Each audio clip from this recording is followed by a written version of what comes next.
From the Oklahoman studios in downtown Oklahoma City, you're watching Thunder Thursday at newsok.com. I'm your host, Assistant Sports Editor Darnell Mayberry, joined by the Thunder Buddies, Brett Dawson, Eric Horn, Thunder beat writers. Guys, Thunder news just keeps happening. It's the off season. When are we going to get a break? I have no idea. Maybe we should ask Sam Presti that. He's apparently taking some quote unquote vacation time right now, but he's always on the phone. So NBA never stops, man. Well, we're waiting for this Russell Westbrook news to come down, and then maybe you guys can get a break. How about that?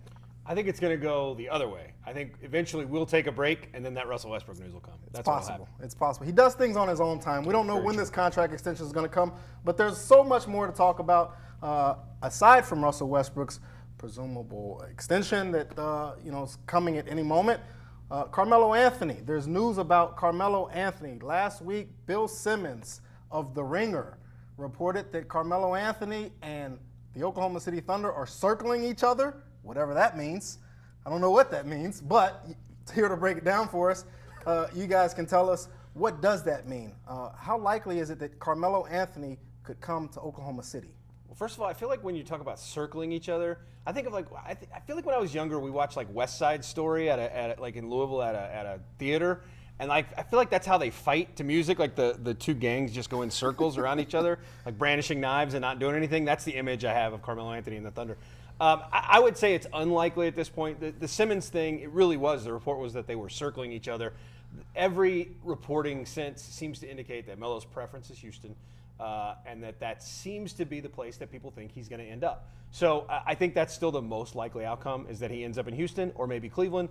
But look, as we've seen with the Thunder in just this offseason, you never say never, because you never know what might happen behind closed doors with Sam Presti. Eric, how likely is it that Carmelo comes to Oklahoma City, you think? I don't think it's highly likely. As Brett said, everything is pointed toward Houston. Even a Cleveland would probably be an option that would be ahead of the Thunder at this point. Carmelo and those guys, LeBron James said a few years back in a piece written by Howard Beck that it would be cool for him for LeBron and Chris Paul, Dwayne Wade, Carmelo Anthony to one day play with each other on the same team. I think those guys still have eyes for that. They've accomplished so much in their careers that they're looking at these crazy goals at this point of being able to play together on the same teams at some point in time. If Carmelo Anthony were to go to the Houston Rockets, that would be something where he would be able to play with Chris Paul as well as James Harden, who's one of the best players in the NBA. I think the Houston possibility is going to happen eventually. It's just a matter of what the Knicks are looking for, and frankly, Houston might be able to give the Knicks more than what the Thunder can as well. Now, Eric, there are some connections there between Carmelo and the Thunder. Yeah. What are they? You have the Troy Weaver connection. Troy Weaver was an assistant coach at Syracuse who recruited Carmelo Anthony. He was actually the guy who gave Jim Boeheim, the Syracuse head coach, the nudge and said, look, we got to go see this guy. This guy is the guy that we need to have. And that got Carmelo Anthony to Syracuse for one season, and they ended up winning a national championship in 2003. Carmelo Anthony is also from the Baltimore area. Troy Weaver, the Thunder assistant general manager, is also from that D.C. area. So Troy Weaver knows Carmelo Anthony going back to when Carmelo was a teenager. There's also the Russell Westbrook and Carmelo Anthony connection. Russell Westbrook doesn't have a ton of buddy connections throughout the league, but Carmelo Anthony is a guy who's on the Jordan brand, as well as Russell Westbrook. These two guys are friends.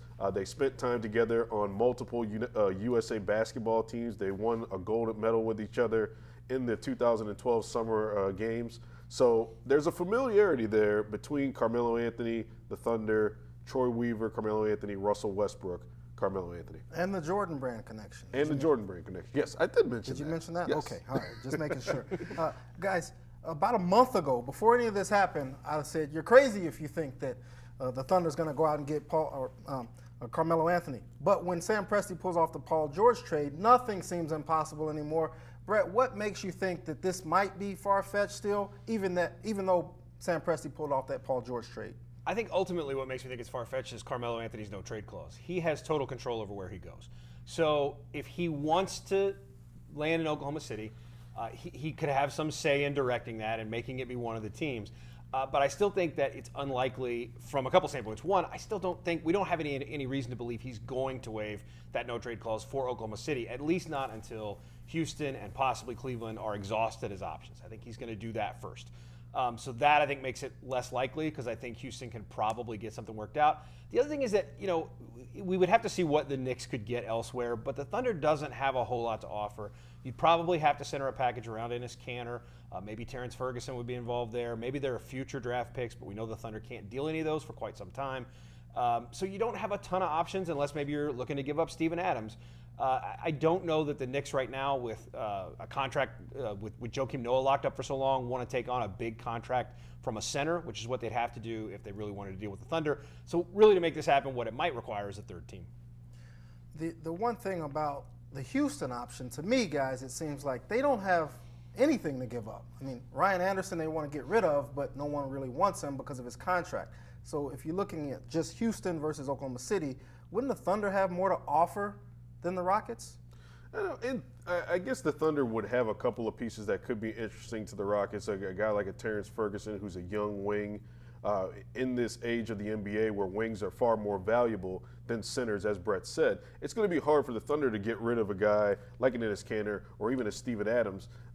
Even though Steven Adams has that upside of youth, he's still got a massive contract coming with 4 years guaranteed at around $100 million.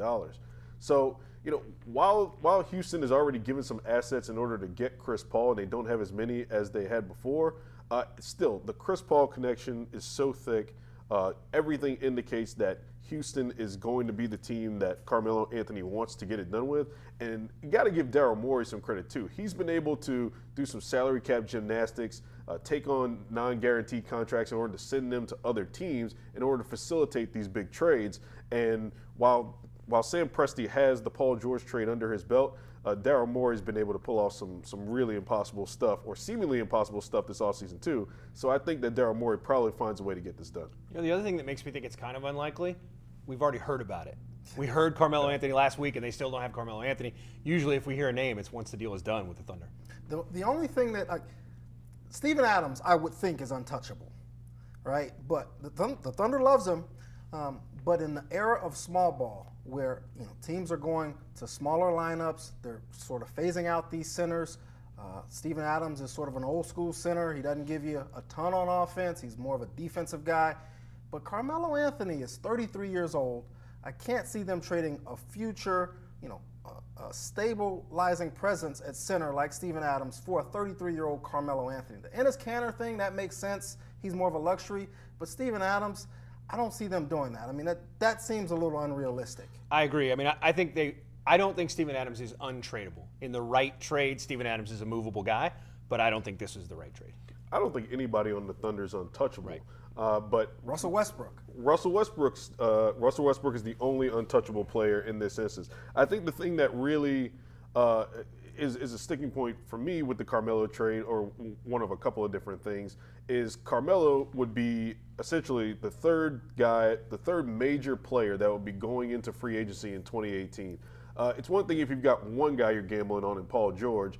You already have one in-house in Russell Westbrook who's yet to sign his extension, but you'd also be taking on Carmelo Anthony. And that's a potential of losing 3 guys in free agency while having to send something out. You're running out of things to send out. As you said, the Thunder don't have a ton of assets. So in this instance, are you going to be able to finagle the Knicks or another team into taking the kind of contracts that were taken in the Indiana deal? I don't know if it can happen twice. I wouldn't put it past Sam Presti, but I don't know if it can happen twice. Eric, we've talked about this in the office a couple of times. You mentioned the 3 guys potentially being free agents next summer. Brett, do you think to me, that's a good problem to have. Do you think that that's something that would prohibit the Thunder from trading for Carmelo, given the fact that all 3 guys could be free agents next summer? Wouldn't you rather have that than not? Well, I mean, I guess it depends on how confident you are that you could go out and do things with the money that you would have in that situation if all 3 guys opted to walk. And I don't know how Sam Presti feels about that. We know Oklahoma City has not been a huge free agent destination, but Darnell, we've talked about this before. We've also never seen a situation where they had a ton of money to spend in a situation like that, where they had a lot of money and they were, they've established themselves as a really good franchise. Maybe they could go out and do some things in free agency. I don't think it's a terrible thing if you got all 3 guys and their free agency aligned. It's a worst case scenario that all 3 of them walk, but then you're in a rebuilding situation and you try to get back to where you were from kind of rock bottom, and maybe we throw the T word in there a little bit if all those guys want to go. Maybe they start to think about tanking. It'd be interesting to see how Oklahoma City would respond to that. But to me, these guys are in win-now mode more than they've ever been. In terms of the moves that they're making, the big, splashy moves that they're making, they signed the biggest free agent acquisition that they've ever signed in Patrick Patterson this summer. They pull off the blockbuster for Paul George. I think it's all centered on Russell Westbrook being here, sending a message to him saying, hey, look, we're going to do everything we can to get you help, as much help as we can right now so that we can help you win while you're in your prime years. So it's going to be interesting to see if anything comes of this Carmelo Anthony deal.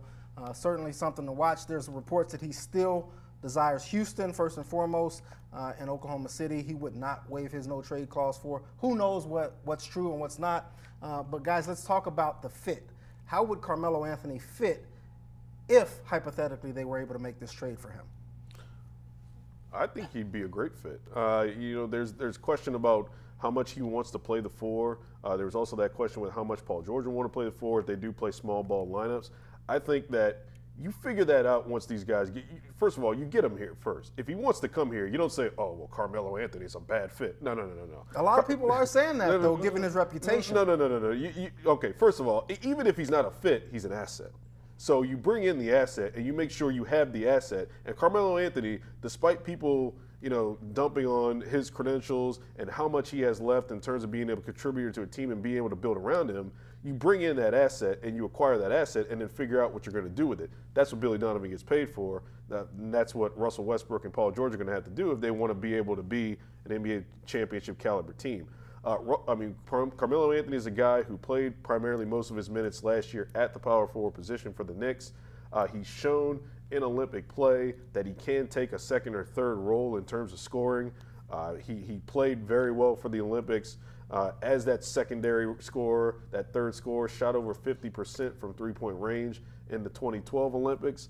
I think he'd be a guy who could fit well, and not just with the starters, but in a staggering situation too, where you're playing these guys in different lineups. It's another weapon that you wouldn't have to rely on Russell Westbrook being your primary guy every single minute of the game. Hey, were you guys at the peak when Carmelo Anthony played against the Thunder this year? He looked good. Because I was. Looked really good. He's a pretty good player. He can't do that every night anymore, but he can still do that. It would be a really interesting situation to essentially tell him you're our starting power forward. But look at the things we've talked about with Patrick Patterson. We've talked about the fact they're going to put him in the corner a lot. They're going to give him a lot of opportunities to shoot threes and let Andre Robertson kind of roam and play on the block a little bit, do some post-up things. It would be the same thing with Carmelo Anthony. Now, he's probably not as versatile a defender as Patrick Patterson is, but offensively, he's a much, much better scorer. He can do a lot more things. I think you find ways to make that work, and suddenly now Patrick Patterson becomes your backup power forward. Your bench is so much better. As Eric said, you can play some pretty long stretches with Melo and that bench unit. There's a lot of things you could do, and I think a lot of different kind of buttons Billy Donovan could push. So would there be some defensive problems? Maybe. Would there be some sharing of role problems? Maybe. But that's what you pay a coach to figure things out for. That's what you have stars like Russell Westbrook and Paul George to piece that stuff together for. That's why you build a team the way you build it, is to be able to add a piece and figure that stuff out. The old saying is you can't teach an old dog new tricks. And Carmelo Anthony has a reputation of being a ball stopper. He likes to go ISO and get his own shot and sort of take over the offense. But Billy Donovan's system is more of a player movement, ball movement, extra pass system. Do you think those two things could mesh well together? And how would Melo take playing a second fiddle to Russell Westbrook and potentially Paul George, because he's probably going to have to be the third option behind those guys? Olympic Melo. Olympic Melo is the rallying cry. All you can do, it's the only thing you have to go on, is that he's shown an ability to do this. He's been the man for a lot of his career, but he's been willing to step out in international competition and be maybe the greatest international player of all time. I mean, like in international competition, Carmelo Anthony might be as good a player as there is. He's such a good fit in that kind of style. But there's also a mentality that goes into doing that, and he has shown a willingness to do it. I think if you followed his career, it's always seemed like he was going to have a second act of his career where he did that kind of thing on a good team. The question is he ready to do it yet? Okay. The question is, where does he want to do it? Because if he goes to Houston, he's going to be in the same situation essentially he's in with Oklahoma City. He's not going to be the first option for Houston. James Harden's going to be the first option. You could debate that he would be the second option between he and Chris Paul, but even then, Chris Paul is probably going to have the ball in his hands more than Carmelo is because he's a point guard. It's just the natural workings of the position. And if he goes to Cleveland, you know LeBron James is going to be the first option no matter what. So anywhere that Carmelo wants to end up, he's probably not going to be the first option. And if he is the first option wherever he ends up, he could stay with the Knicks and be the first option, and he won't win many games. All right, guys. I'm sure you guys are going to be following this story. Stay with these guys for all the latest on Carmelo Anthony rumors. But let's move on right now to some more news that came out this week. Brett Dawson broke the story on uniforms, new uniforms coming out. We had the first look right here on newsok.com, a story in this morning's editions of the Oklahoman. Guys, first impressions of these new uniforms. They're sort of the same, but they're different. Yeah. What were your impressions of them? Can we put air quotes on new uniforms? Yeah. I mean, they're effectively the same uniform. I mean, Nike is making it now instead of Adidas, and so there's some different technology. It's a lighter thing. It's made from recycled materials. It's supposed to wick sweat better. But from the things that fans can see, particularly in a picture, you don't see any differences other than really there's the little OKC on the waistband. That's really the biggest change on the shorts. The jerseys look almost exactly the same. That's by design. The Thunder feels like as a relatively young franchise, it's building a brand. It has an identifiable brand. It really doesn't want to change that. Eventually there will be some alternate uniforms that'll look different. But for the basic blue and white uniforms, which aren't called road and home anymore, one is icon and one is association. We're going to call them white and blue because I don't know which one of those is which. They wanted those things to be very similar to the point of minimal to no change. Impressions? I think they're fine. I didn't have any problem with the Thunder's uniforms to begin with. With the Thunder wanting to create an identity, it makes me think about these teams that have been around for 60, 70 years. I wonder how people felt about the Boston Celtics logo or emblem when they first started and how they felt about the leprechaun. And now these things have become synonymous with these teams, and you would never think about getting rid of them. Now, I'm not saying that the Thunder emblem is something that people are going to be saying in 70 years, oh, we'd never get rid of the Thunder emblem, that triangle with the things and all that. But what I'm saying is it takes time to kind of get used to something becoming traditional, and that's what the Thunder's trying to do. They're trying to establish a tradition.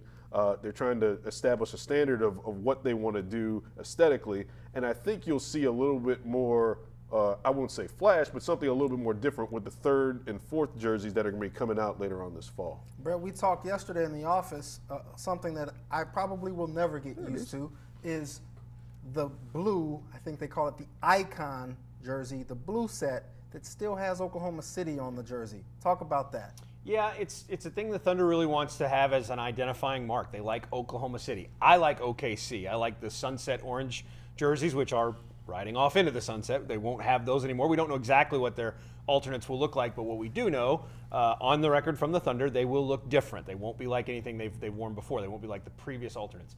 So those OKC, that OKC on the chest, the three letters on the chest, like Paul George referenced in his press conference, that's not the case anymore. They're going to have Oklahoma City. We'll see if any of the alternates do. They have the OKC identifier on the waistband of those shorts. But I think there's a couple of things there. I think they've established this thing, and they want the jersey to continue to look the way it does, to build a legacy brand like the Bulls and Celtics and Knicks, whose uniforms don't change a whole lot. And I think the other thing behind that is there is some argument, I think, to be made that an international audience, OKC is not as recognizable a thing, and you want the identifier of Oklahoma City to tell people where you are. Yeah. Okay. Eric, you alluded to the two alternates that they're going to have coming out. Predictions on what color schemes they might go with for those two alternates. Oh my goodness, predictions. This is with no knowledge. This is with no knowledge of the situation and what they're leaning toward. But I'm gonna do an anti-prediction. I'm gonna say that they don't go with black. I've seen a lot of people say that the Thunder should have a black alternate jersey. I don't think they're gonna do that. I don't think that they wanna wear black uniforms in any way, shape, or form. I think that that's fun for like a one-off kind of deal. But from what I understand, these alternate uniforms are going to be ones that they can wear multiple times throughout the season. But I will make another prediction. a true prediction, not an anti. Russell Westbrook will be heavily involved in the decision making of what they're wearing and what color it is and how it looks. And my prediction is that he's going to play fantastically well. No matter what they wear, whatever they wear. They can wear a loincloth with OKC on it, and he'll be perfectly fine. Triple-double. There's a lot of colors. The Thunder has a lot of colors in that logo. And one of the colors that they played up before that they didn't play up last year was navy. So maybe they'll go with a darker blue. I think we could see that since they went a year with that retired. That's also, like Eric said, that's total speculation. I have no sense of it. Nobody from the Thunder really has given anybody any sense of what these alternates are going to look like. I don't know if they've seen actual jerseys yet. Probably somebody there has seen mock-ups. But I could see maybe navy that plays up some of those other accent colors, the orange and the yellow. Maybe they do something there. And I suspect, my guess is that one of them will be white, but we'll see. You guys did a podcast, Thunder Buddies podcast, with Paul Lucas, the founder of UnitWatch.com, foremost authority on all things uniforms throughout all sports. And one of the things you guys talked about was how that Navy alternate uniform that they did have sort of came out of nowhere. It didn't fit in really anything that the Thunder had done, any of their really color patterns. So my question to you guys is, could we see something out of left field, or do you feel like they're going to sort of keep it traditional in terms of the colors that we have grown accustomed to seeing in their normal color patterns? I think the fact that they stayed so similar with the two basic ones, the blue and the white, it gives them some reign to have a little fun and go a little crazy. So I don't know exactly what that would be. Maybe they go yellow. I don't know. Yeah, yellow is something I've been thinking about might be an interesting diversion for them or something new. You know, we weren't expecting sunset a couple of years ago, and that was something that caused a lot of controversy because of the Oklahoma State OU rivalry here in state. So for them to do that, I thought was bold, and it ended up being it ended up looking great on the players. It ended up being a kind of a Sunday tradition. Maybe they come up with something that winds up being another Sunday tradition going forward. Hey, they say that one of these jerseys is going to be inspired by the community. Maybe they could get some crimson and orange in there. Maybe they go Virginia Tech style, mix up your Oklahoma and Oklahoma State colors. I did like the OKC on the sunset jerseys. I think they should bring that back. I hope they do, because OKC is a really nice touch. A lot shorter than the Oklahoma City. Yeah. It's just a lot cleaner, crisper look. All right, guys, let's move on to DeAndre Johnson. He's a player that a lot of Thunder fans have asked about. He was a second-round pick a few years back. He played a couple years in the D-League, and now they signed him. Brett, what can you tell us about DeAndre Johnson? Well, he's kind of an old-school player. He's a 7-footer who's a really good low-post scorer, but really kind of plays below the rim. I mean, that was his reputation coming out of Kentucky. I covered him for his 2 years there at Kentucky. He was more of a lumbering guy, doesn't get off the floor very well. He's lost a lot of weight. He's changed his body. He runs much better. If you watch them in Summer League, which we did a little, he ran the ball up. He brought the ball up the floor a little bit. They had him playing point center a little. He's improved his passing. He has a knack, sort of a knack for that. He led all the D-League. I'm going to keep calling it the D-League because it was last year. He led D-League centers in assists, a little more than 2 a game. He was the youngest guy on the first team, all D-League. So, he had a good year. He's a guy who's developed. He's a guy whose development they like and kind of believe in. And the other thing for them is he's a guy who, they don't have, after they traded Domantas Sabonis away in the Paul George trade, they don't have a guy sort of in that age range in their front court, a young guy. Dakari hasn't turned 22 yet. So they kind of like balancing out the roster with a little bit of youth.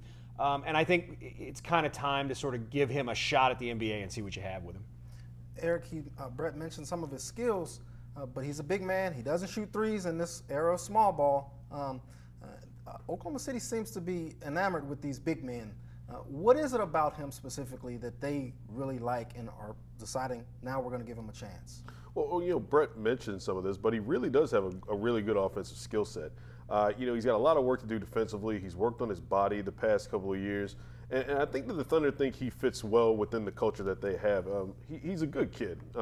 Talking to his parents, he seems like he's a really hard worker, and the Thunder feels like he fits well, and he would be served well getting some work with the main team after being with the Blue for the past 2 seasons. The Thunder does like to reward those guys who have played with the Blue and come up through their pipeline, and it's also a showcase for their pipeline as well. They've done so with Samaje Christian, who spent 2 seasons on and off with the Blue in his 3 years since being drafted by the Thunder. Josh Hustis has come a long way since being drafted by the Thunder in the first round in 2014, and DeAndre Johnson stands to be along the same lines as those guys. He's one of the youngest and best performers in the G League last year, which is what used to be the D League, which is now the G League. He was a first-team All D League player last year as a 21-year-old, and the Thunder wanted to reward him with that. And he's progressed nicely in the past couple of years, and they feel like he can be an inexpensive option on the back end of their bench. It's another thing, inexpensive. He's a 0-year minimum guy, so he's going to make $815,000. That is not to be overlooked for a team that is over the tax and over the cap and over the tax. Going to be spending some luxury tax money this year, barring some major moves. Probably going to be over that, and he's to round out your roster. He's a minimum salary guy. So if you get a guy, your 15th man, who's not going to play a lot, is still going to spend some time in the G League. You get him for less than $1 million. That's important for them. You say he's not going to play a lot. He is behind Steven Adams, Enes Kanter, and they re-signed Nick Collison to a 1-year deal. Could be his last year in Oklahoma City. How does DeAndre Johnson carve out minutes on this roster? I don't think he does. I mean, your 15th guy, you go in with 13 actives on any given night. So you got 2 guys who aren't even on the active roster every single night. He's going to be one of those guys a lot of the time. He is going to spend some time still across the street playing for the Blue. That's going to happen. Just like it happened with Josh Eustace, he's going to see some time over there. Your 15th guy doesn't play a whole lot. And what he does give you, he gives you a developmental guy at the NBA level who, look, Enes Kanter, if I'm Enes Kanter, I'm opting into my contract next year. But if he doesn't and he decides to pursue free agency, it gives you a guy who maybe next year you bring along in that backup center spot, just gives you a little bit of insurance there. But he is not going to be a guy who contributes a lot to this team. I think people who are thinking like, oh, this means they're going to trade Kanter, if they do, it does give them another center. But you don't sign him with the thought that he replaces the stuff that Enes Kanter gives you if you do make a trade. Rough estimate, how many times do you think you were asked about DeAndre Johnson in the 16-17 season? Oh, man. Does DeAndre still wear number 41? Probably, somewhere in the range of his jersey number, maybe.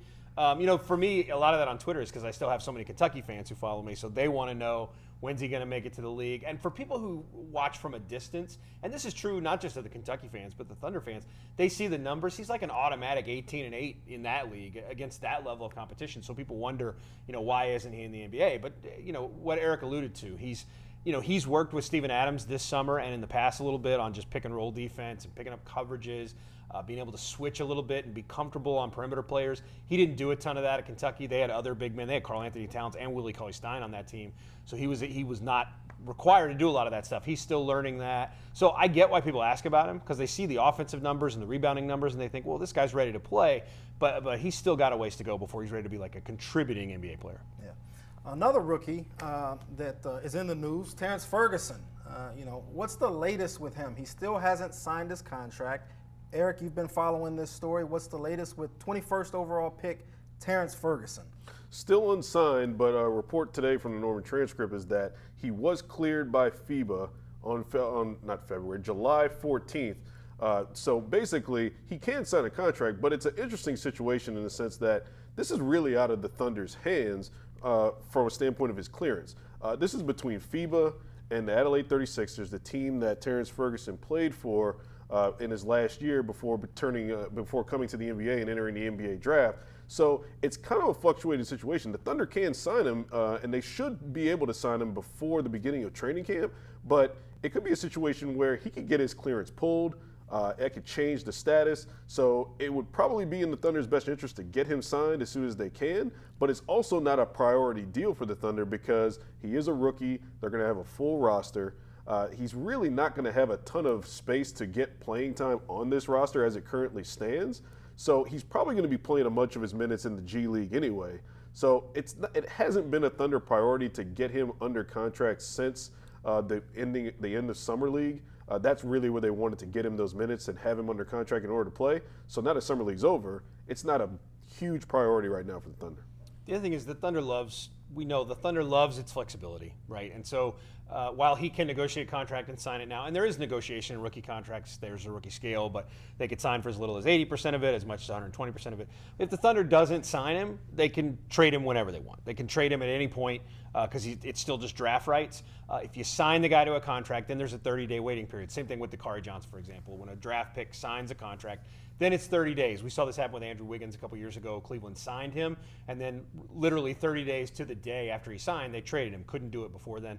So, he may not be a priority from that standpoint. If you're pursuing, let's say you're pursuing a Carmelo Anthony trade, very likely that he would need to be involved. The Thunder only has so many young assets. So you might want to hold off on signing a contract until you're sure that you've exhausted all those options. That also might not be the case. We don't know for sure that's why, but it's one reason why they might not have signed a contract, even if he gets the clearance. It just all seems strange. Like, how common is this, Eric, that FIBA and an overseas team holds up the process of a first-round draft pick coming to his NBA team? I mean, it happens, but it doesn't typically happen for this long. It typically gets resolved before it's gotten to this stage. I mean, Terrence Ferguson was drafted the second to last week of June, and now we're approaching about a month since. It's actually around a month since he's been drafted. It usually gets resolved in that period of time. You had a guy like Ekpe Udoh, who's from Edmond, who had his FIBA clearance kind of in limbo before he signed with the Utah Jazz a couple of weeks ago. You had Norris Cole, who was kind of in limbo before he came over from China last year, was able to sign a contract. But it typically doesn't take as long as it is with Ferguson, which now that he's cleared, and he has been cleared reportedly for almost 2 weeks now, it kind of brings up that idea that, maybe this guy is potentially going to be thrown into a trade since the Thunder may not want to wait that 30 days and have a solidified roster going into training camp. They know that they can offer up Terrence Ferguson to anybody in order to complete that deal in the time for training camp to begin. For his sake, I hope it gets done. I mean, you make your NBA dream come true, and then all of a sudden you have to wait and you don't have your contract. I just hope it gets done for his sake. Whatever. The Thunder knows what they're doing, and we don't, obviously, but they have a plan. But for Terrence Ferguson's sake, I hope his NBA dream comes true soon, and he gets his NBA contract.